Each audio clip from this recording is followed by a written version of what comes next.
जोहार दोस्तों, आज की क्लास में हम लोग झारखंड जीके का प्रैक्टिस सेट करेंगे। जेपीएससी और जेएसएससी के द्वारा जो एग्जामिनेशन लिए जाते हैं उसके लिए मेरा आज का क्लास बहुत ही हेल्पफुल होने वाला है। तो चलिए शुरू करते हैं आज की क्लास को। लेते हैं आज का पहला प्रश्न।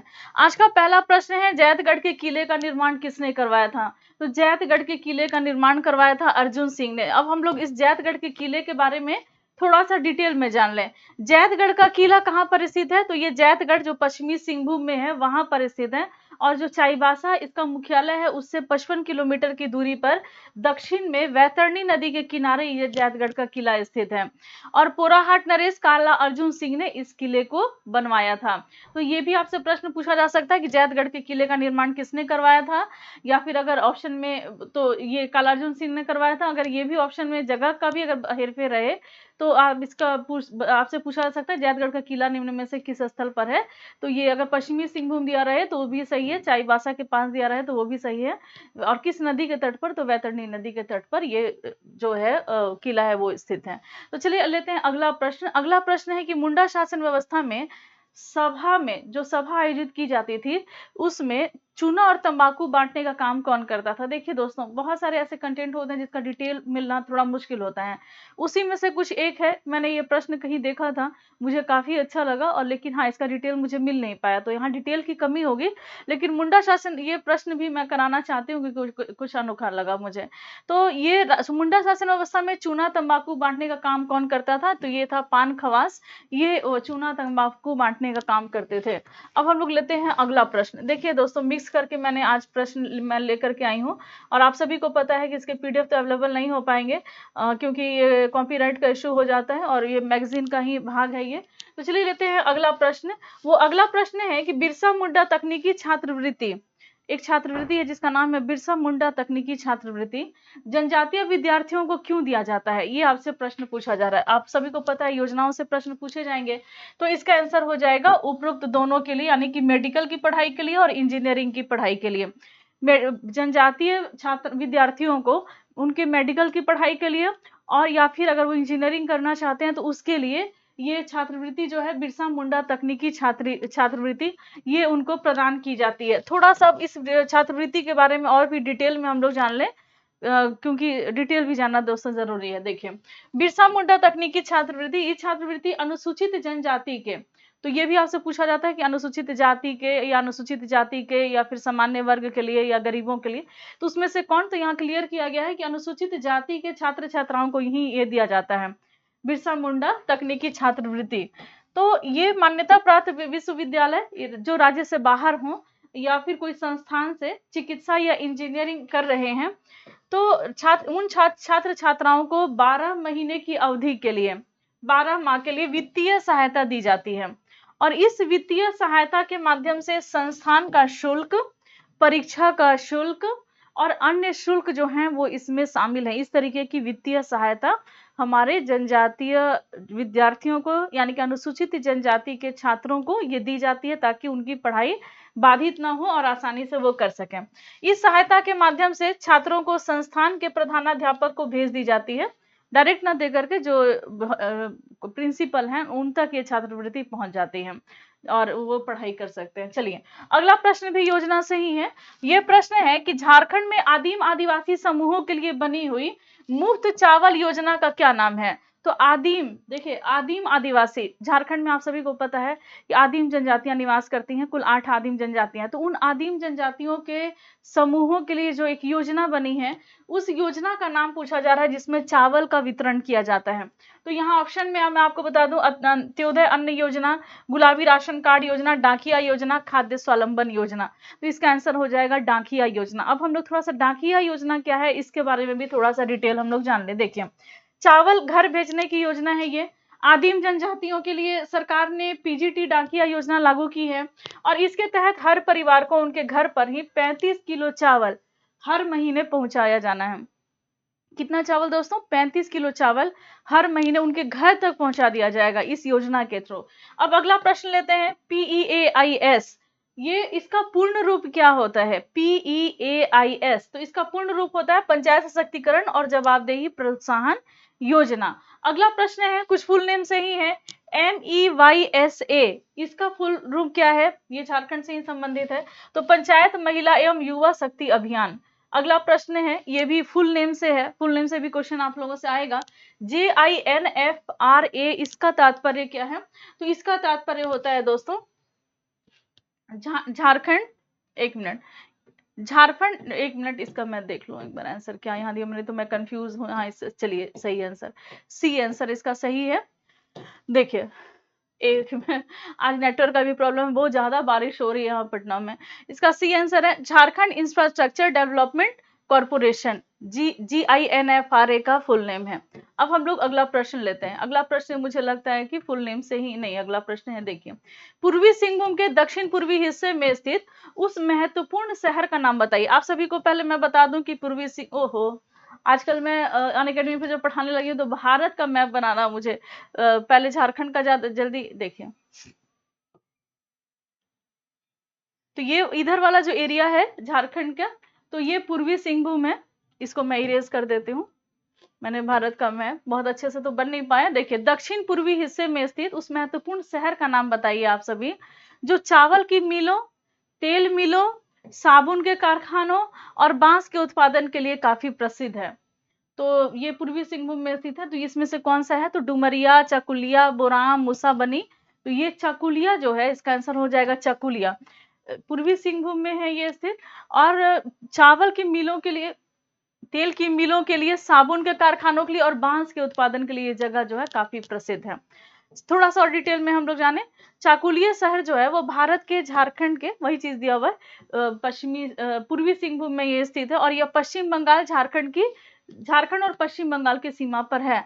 जैसे कि सीमा की जब बात आ गई है, तो चलिए थोड़ा सा मैं आपको झारखंड के मैप के बारे में थोड़ा सा आपको डिटेल बता दूं। ऐसे तो मेरे मित्र बहुत सारे हैं जो जानते हैं इस चीज को, लेकिन कुछ ऐसे नए मित्र हैं जो नई नई तैयारियों में लगे हैं, तो उनके लिए हेल्पफुल है। उत्तर में कौन सा राज्य है दोस्तों? आप सभी कमेंट भी कर सकते हैं। देखिए, लाइव सेशन में नहीं लेती हूँ, टाइम लॉस हो जाता है इसीलिए। देखिए, उत्तर में बिहार है, दक्षिण में उड़ीसा है, उड़ीसा है दक्षिण में, और पूरब में पश्चिम बंगाल है, और पश्चिम में दो राज्य हैं दोस्तों, एक तो छत्तीसगढ़ है और उत्तर पश्चिम में उत्तर प्रदेश है। तो 5 राज्यों से घिर करके है वो झारखंड। तो आपसे यहाँ की बात हो रही है दक्षिण पूर्वी क्षेत्र की, जहाँ चाकुलिया है, तो ये पश्चिमी बंगाल से ही अपनी सीमा को साझा करता है। तो यहाँ पर ये हावड़ा टाटानगर मुख्य रेल मार्ग पर ये स्थित है चकुलिया। अगला प्रश्न लेते हैं। अगला प्रश्न है कि झारखंड राज्य राष्ट्रीय ग्रामीण आजीविका मिशन को लागू करने के लिए कौन सा निकाय बनाया गया, विधित किया गया है? तो झारखंड राज्य राष्ट्रीय ग्रामीण आजीविका मिशन को लागू करने के लिए झारखंड राज्य आजीविका संवर्धन समाज सोसाइटी, झारखंड राज्य आजीविका संवर्धन समाज जो है, इसकी स्थापना की गई है। चलिए अब हम लोग थोड़ा इसको डिटेल में देख लें कि क्या है ये चीज। तो देखिए, झारखंड में राष्ट्रीय ग्रामीण आजीविका मिशन कार्यक्रम के क्रियान्वयन के लिए Jharkhand state livelihood promotion society, इसको शॉर्ट में JSLPS कहते हैं, तो इसका गठन 2009 ईस्वी में किया गया। अब ये सोसाइटी के गठन का जो महत्वपूर्ण उद्देश्य था, अब हम लोग उद्देश्य को जानेंगे, क्या उद्देश्य था इसका। तो राज्य में गरीबी का उन्मूलन करना, मतलब जो झारखंड में आप सभी को पता ही ऐसे कि कितना गरीबी है यहाँ पर, तो गरीबी का उन्मूलन करने के लिए अलग अलग योजनाओं को बनाना, अलग अलग कार्यक्रमों को बनाना और उसका लाभ गरीब परिवारों तक पहुंचाना। ऐसा नहीं कि केवल योजना आप बना लिए और योजना वहीं का वहीं धरा रह गया, तो उसको पहुंच सुनिश्चित कराना उन गरीब तक जिनके लिए ये योजना तैयार की जा रही है। तो गरीब परिवारों तक पहुंच सुनिश्चित कराना, उन्हें आजीविका से जोड़ करके सशक्त राज्य का निर्माण कराना, जो अपने लक्ष्य की आपूर्ति के लिए अलग अलग सरकारी, गैर सरकारी संस्थान और आम जन के साथ एक समन्वय स्थापित करके चलते हैं। आगे बढ़ते हैं। सोसाइटी आजीविका के अलावा पूरे राज्य में आदर्श ग्राम संजीवनी परियोजना का भी क्रियान्वयन कर रहा है। JSLPS को राज्य सरकार के द्वारा 2011 में, यानी कि झारखंड सरकार के द्वारा JSLPS को 2011 में राष्ट्रीय ग्रामीण आजीविका मिशन के कार्यक्रम को क्रियान्वित करने की जिम्मेदारी दे दी गई है। तो ये जो जिम्मेदारी दी गई है JSLPS को राष्ट्रीय ग्रामीण आजीविका मिशन का संचालन करने के लिए, उस कार्यक्रम को क्रियान्वित करने के लिए, तो ये किस वर्ष दी गई है? तो ये वर्ष याद रखिएगा 2011 में ये दी गई है। अब इसके बाद क्या है, वित्त वर्ष 2012-13 से सोसाइटी ने NRLM की गतिविधियों का क्रियान्वयन प्रारंभ कर दिया, यानी कि राष्ट्रीय ग्रामीण आजीविका मिशन के कार्यक्रम का क्रियान्वयन को प्रारंभ कर दिया है। अब हम लोग अगला प्रश्न लेते हैं। अगला प्रश्न जो है वो खेल और खिलाड़ी से है। आप सभी को पता है खेल और खिलाड़ी से कितने प्रश्न आएंगे। देखिए, किस भारतीय महिला बॉक्सर ने, बॉक्सर है ये, कौन सी भारतीय महिला बॉक्सर ने 2004 और 2005 में विश्व मुक्केबाजी चैंपियनशिप में इन्होंने स्वर्ण पदक जीता था? तो ये कौन सी बॉक्सर है 2004-5 में इन्होंने विश्व मुक्केबाजी चैंपियनशिप में स्वर्ण पदक जीता? तो ये है अरुणा मिश्रा। तो आपसे क्वेश्चन और भी इस तरीके से पूछा जा सकता है कि अरुणा मिश्रा जो, ऐसे मैंने पहले करा दिया, तो अगर थोड़ा इसको सिंपल तरीके से ले लीजिए तो ये प्रश्न आपसे पूछा जा सकता है कि अरुणा मिश्रा जो है वो निम्न में से किस खेल से संबंधित है? तो वो बॉक्सर हैं, वो मुक्केबाज हैं। ठीक है, अब थोड़ा सा इसको हम लोग थोड़ा और डिटेल में जाने। ये भारतीय हैं और इनका जन्म 23 नवंबर और झारखंड के जमशेदपुर की ये निवासी हैं। 23 नवंबर 1979 को इनका जन्म हुआ था जमशेदपुर झारखंड में। उम्र इनका भी वर्तमान 41 साल की हैं ये, और ये मुक्केबाजी से संबंधित बॉक्सर हैं ये, 48 किलोग्राम और 51 किलोग्राम में। ठीक है, तो ये अरुणा मिश्रा से संबंधित कुछ डिटेल आपको मैंने बताया। अब चलिए हम लोग अगला प्रश्न लेते हैं। अगला प्रश्न है मुख्यमंत्री लाडली लक्ष्मी योजना। ये प्रश्न शायद प्रीवियस ईयर में भी मतलब 2016 का जो CJPSC हुआ था तो उसमें भी ये पूछा गया था। मुख्यमंत्री लाडली लक्ष्मी योजना की शुरुआत किस वर्ष हुई थी? तो मुख्यमंत्री लाडली लक्ष्मी योजना की शुरुआत हुई है 2011 में। अब हम लोग जाने ये क्या कि ये क्या है ये मुख्यमंत्री लाडली लक्ष्मी योजना। तो मुख्यमंत्री लाडली लक्ष्मी योजना जो है वो झारखंड सरकार ने इसकी शुरुआत 15 नवंबर 2011 को, और आप सभी को पता है कि 15 नवंबर को क्यों ये तिथि जो है पूरे भारत और पूरे विश्व के लिए इंपॉर्टेंट है, क्योंकि इसी दिन बिरसा मुंडा का जन्म दिवस हुआ और झारखंड राज्य का गठन भी इसी दिन में हुआ था 15 नवंबर को, लेकिन वर्ष अलग था, वर्ष था 2000 ईस्वी। और बिरसा मुंडा जो है उनका जो काल था, जो उन्होंने विद्रोह की शुरुआत करी थी, तो ये था 1895 विद्रोह की उन्होंने शुरुआत की। 1900 ईस्वी में इनकी मृत्यु भी हो जाती है, लेकिन उन्होंने इतना अच्छा कार्य कर रखा है कि आज भी उनको धरती आबा के नाम से जाना जाता है और वो पूजनीय है, मतलब देवता की तरह उनको पूजा जाता है, देवता के क्रम में ही उनको शामिल किया जाता है। तो चलिए 15 नवंबर 2011 ईस्वी को लाडली लक्ष्मी योजना जो है, मुख्यमंत्री लाडली लक्ष्मी योजना की शुरुआत हुई थी। और पोस्ट ऑफिस में डाक जमा योजना के तहत अब क्या है, देखिए इस योजना के अंतर्गत क्या क्या होता है। देखिए देखिए क्या है, पोस्ट ऑफिस में डाक जमा योजना के तहत लड़की का खाता, जिस लड़की के लिए ये योजना है, लड़की का खाता सरकार खोलती है। ये खाता कौन खोलेगा दोस्तों? तो ये खाता सरकार खोलेगी। और इसमें क्या होता है कि लड़की का जब जन्म होता है तो जन्म से लेकर के 5 वर्षों तक प्रत्येक वर्ष वो 6,000 रुपया सरकार जो है उनके उस लड़की के खाते में जमा करेगी। जन्म से लेकर के 5 वर्ष तक 6,000 रुपए उसके खाते में जमा होगा। फिर उसके बाद है इस तरह से 5 वर्षों में 30,000 हो जाते हैं। फिर कक्षा 6 में जब वो जाएगी, 6 क्लास में जब वो जाएगी, तो फिर उसको 2,000 रुपया मिलेगा, उसी खाते में जाएगा। फिर जब कक्षा 9 में जाएगी तो फिर उसको 4,000 रुपया मिलेंगे। फिर वो कक्षा 11 में जाएगी तो फिर उसको 7,500 मिलेंगे। और 11वीं और 12वीं में प्रत्येक माह उसको अब महीना इसको मिलना शुरू हो जाएगा 200 रुपया। 11 वर्ष होने तक 1,08,000 रुपया ये पैसे जो होते हैं वो हो जाते हैं। जब बच्ची 18 वर्ष की हो जाती है, नहीं 21 वर्ष की जब हो जाती है तो फिर उसके पास 1,08,000 रुपए हो जाते हैं। तो ये लाडली लक्ष्मी योजना से संबंधित थोड़ा सा डिटेल है। अब हम लोग अगला प्रश्न लेते हैं, ये भी योजना से संबंधित है दोस्तों। मुख्यमंत्री जन वन योजना के लिए वृक्षारोपण की अधिकतम सीमा क्या है? तो जो मुख्यमंत्री जन वन योजना है इसमें वृक्षारोपण के लिए जो उम्र सीमा है, वृक्षारोपण के लिए अधिकतम सीमा है वो है 50 एकड़। 50 एकड़ भूमि जो है इस पे वृक्षारोपण की जा सकती है मुख्यमंत्री जन वन योजना के तहत। अब हम लोग थोड़ा सा मुख्यमंत्री जन वन योजना के बारे में डिटेल में जान देते हैं। देखिए आप सभी को पता है कि झारखंड में जंगल झाड़ की प्रधानता होने के कारण झारखंड का नाम झारखंड पड़ा, और उनके और ऐसे भी आपको औसतन 33% जो है वन होना आवश्यक है हर जगह पर, तो लेकिन झारखंड में वो प्रतिशत जो है फॉलो नहीं हो रहा है। अंधाधुंध पेड़ों की कटाई हो रही है, जंगलों की कटाई हो रही है, और फिर इससे क्या हो रहा है कि हमारा वातावरण भी जो है वो असंतुलित हो गया है। और इसी असंतुलन को पाटने के लिए या वनों को बचाए रखने के लिए इस तरीके की जो बहुत सारे कार्यक्रम है, उसका मल्टीपल उद्देश्य होता है, बहुत सारे उद्देश्य होते हैं। केवल वृक्षारोपण केवल एक उद्देश्य की पूर्ति नहीं करता है, अनेकों ऐसे उद्देश्य हैं जो ये पूर्ति करता है। तो इसी क्रम में झारखंड राज्य में पर्यावरण को संतुलन को बनाए रखने के लिए वन से आच्छादित क्षेत्रों को बढ़ाया जाना है, और इसी क्रम में बहुत ज्यादा आवश्यक है ये। तो राज्य में वन आच्छादित क्षेत्रों को बढ़ाने के लिए निजी भूमि पर, अब सरकार की जो भूमि है अपना तो वो काम कर ही रही है अगर सही तरीके से देखा, तो कुछ निजी भूमि, अब मान लीजिए मेरे पास 2 कट्ठे का जमीन है, मेरा अपना वो भूमि हो गया, तो कुछ निजी भूमि पर वृक्षारोपण को बढ़ावा दे करके किसानों की आय के साधन में वृद्धि के साथ साथ राज्य के जो अधिसूचित वन है उन पर दबाव कम किया जाना है। और इस उद्देश्य की पूर्ति के लिए राज्य में मुख्यमंत्री जनवन योजना को लागू करने का प्रस्ताव किया गया था, और ये काम चल रहा है। तो 50 एकड़ की भूमि जो है वो लिमिट की गई है। तो इसके तहत चलिए अब हम लोग थोड़ा सा फुल नेम भी जान लेते हैं। तो ये फुल नेम है JTELP का। अब JTELP का फुल नेम है, इसका फुल नेम क्या होगा? इसका फुल नेम होगा Jharkhand tribal empowerment and livelihood programme.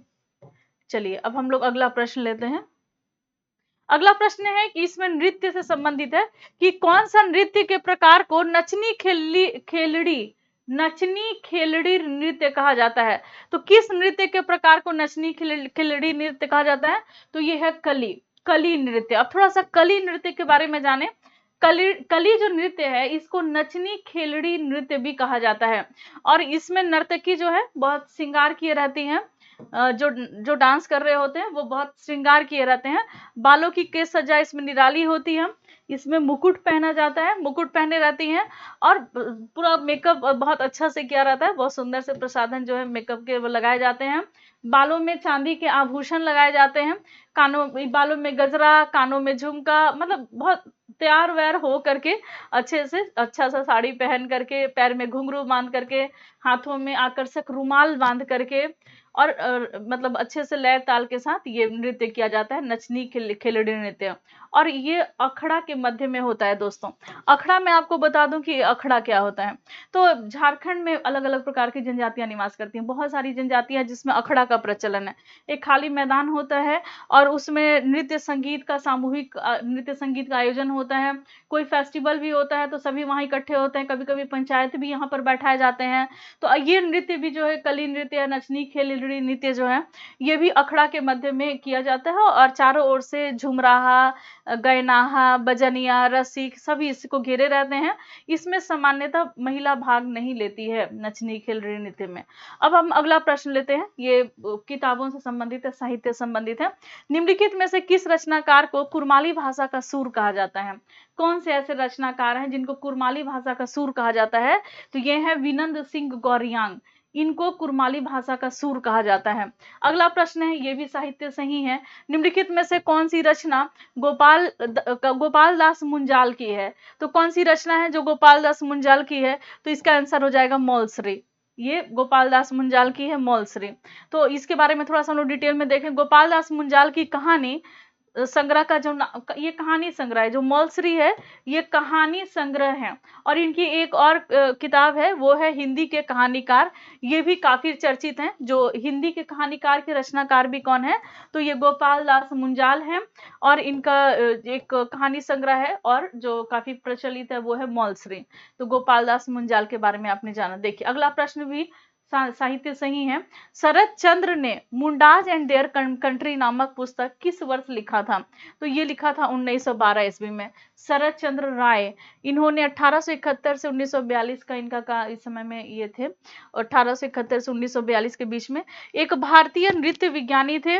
उन्हें प्राय नृत्य विज्ञानी का जनक का प्रथम भारतीय संजाति वृतक कहा जाता है। देखिए अगला प्रश्न है, प्रीति बाला के लेखक कौन है? प्रीति बाला जो है वो गीत है, इसके लेखक के बारे में पूछा जा रहा है। तो जो बुधू बाबू हैं वो प्रीति बाला के लेखक हैं। अगला प्रश्न है कि संथाली इंग्लिश और इंग्लिश संथाली शब्दकोश के रचनाकार कौन है? तो ये हैं डॉक्टर एंड्रू कैंपबेल।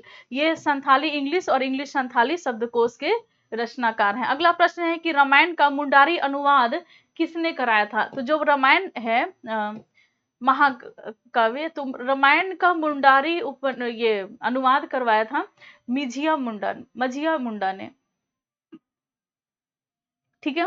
अगला प्रश्न है कि संथाली प्रवेशिका के लेखक कौन है? तो संथाली प्रवेशिका के लेखक हैं डोमन साहू समीर। नेक्स्ट प्रश्न है कि झारखंड विश्व के सबसे धनी खनिज क्षेत्रों में से एक है। देश के कुल कोयला भंडार का कितना प्रतिशत झारखंड राज्य में स्थित है? तो लगभग आप इसको कह सकते हैं कि लगभग 27.3% कोयले का भंडार जो है वो झारखंड में स्थित है। अगला प्रश्न है जो कि मैं कोशिश करूंगी ये लास्ट प्रश्न होगा। खनिज भंडार का 40% और कुल कोयला भंडार का 27.3% झारखंड में स्थित है। अब कल आज की क्लास में बस यहीं तक करते हैं, कल हम लोग कुछ और भी प्रश्न देखेंगे। तो उम्मीद है कि क्लास अच्छा लगा होगा, तो कमेंट जरूर कीजिए। कमेंट सेक्शन मैंने ऑन कर दिया क्योंकि कुछ लोग थे जो मुझे काफी परेशान कर रहे थे कमेंट करके, और पता नहीं क्या इंटेंशन था, मुझे पता नहीं है। लेकिन फिलहाल मैंने कमेंट ऑन किया है ताकि आप अपने समय, एग्जाम नजदीक है दोस्तों, और आपकी कोई भी समस्या होगी तो मैं चाहती हूँ उसको सॉल्व करना। और मुझे भी थोड़ी सी प्रॉब्लम हुई है, एक मैं चाहती हूँ आपके साथ शेयर करना। देखिए, जो मैं टेस्ट लेने वाली हूँ, कंडक्ट कराने वाली हूँ, आप सभी को पता है कि अब तक जो भी काम होते थे मैं अकेले ही कर लेती थी, लेकिन अब ये टीम वर्क है। तो जो टेक्निकल कंटेंट वाले काम तो मैं कर लेती हूँ, लेकिन जो टेक्निकली जो काम है वो जो है वो तो मैं नहीं कर पाती। उसको मैंने मतलब मैंने रखे हुए थे, मैंने उनको पेमेंट करती थी और वहां से टेक्निकल काम होते थे। लेकिन अचानक से ऐसा हुआ ना दोस्तों कि 2-3 दिन पहले से उनकी इतनी ज्यादा तबीयत खराब है, मैं आपको पिक भी शेयर कर दूंगी। उनकी इतनी ज्यादा तबीयत खराब है कि मैं बता भी नहीं सकती, और या वो टेक्निकली फिट नहीं है, वो मतलब वो काम करने के लिए अभी फिट नहीं है, तो उनको थोड़ा सा समय चाहिए। लेकिन आप एक्सक्यूज तो नहीं चलेगा ना, क्योंकि एग्जाम भी बहुत नजदीक है। तो हाँ, अगर आपके पास कोई ऐसी जानकारी होगी कि कोई टेक्निकल काम, जैसे कि गूगल ड्राइव में टेस्ट मैं लेती हूँ, तो गूगल ड्राइव का वर्क अगर किसी से हो जाता है तो आप प्लीज मुझे कांटेक्ट कीजिएगा, आप मुझे बताइएगा। कंटेंट वाला काम तो मैं कर दूंगी, टेक्निकल काम आप कर सकते हो। तो इसके लिए आप मुझे कांटेक्ट कर सकते हैं। मेरा व्हाट्सअप नंबर है वो 9905917516 है। तो प्लीज इमीडिएट मुझे कांटेक्ट कीजिए, क्योंकि टेस्ट मेरा जो है वो आज से ही शुरू होने वाला, और मैं रात भर सोई नहीं हूँ दोस्तों, इसी टेंशन में कि पता नहीं कैसे आगे क्या होगा। तो आप मेरी समस्या का अगर समाधान कर सकते हैं तो आप मुझे कांटेक्ट कीजिएगा मेरे व्हाट्सएप पर। मैं नीचे भी डिस्क्रिप्शन बॉक्स में टाइटल के पास भी मैं अपना व्हाट्सएप नंबर दे दूंगी। तो आज बस इतना ही, मिलते हैं नेक्स्ट क्लास में, लेते हैं आपसे विदा, धन्यवाद।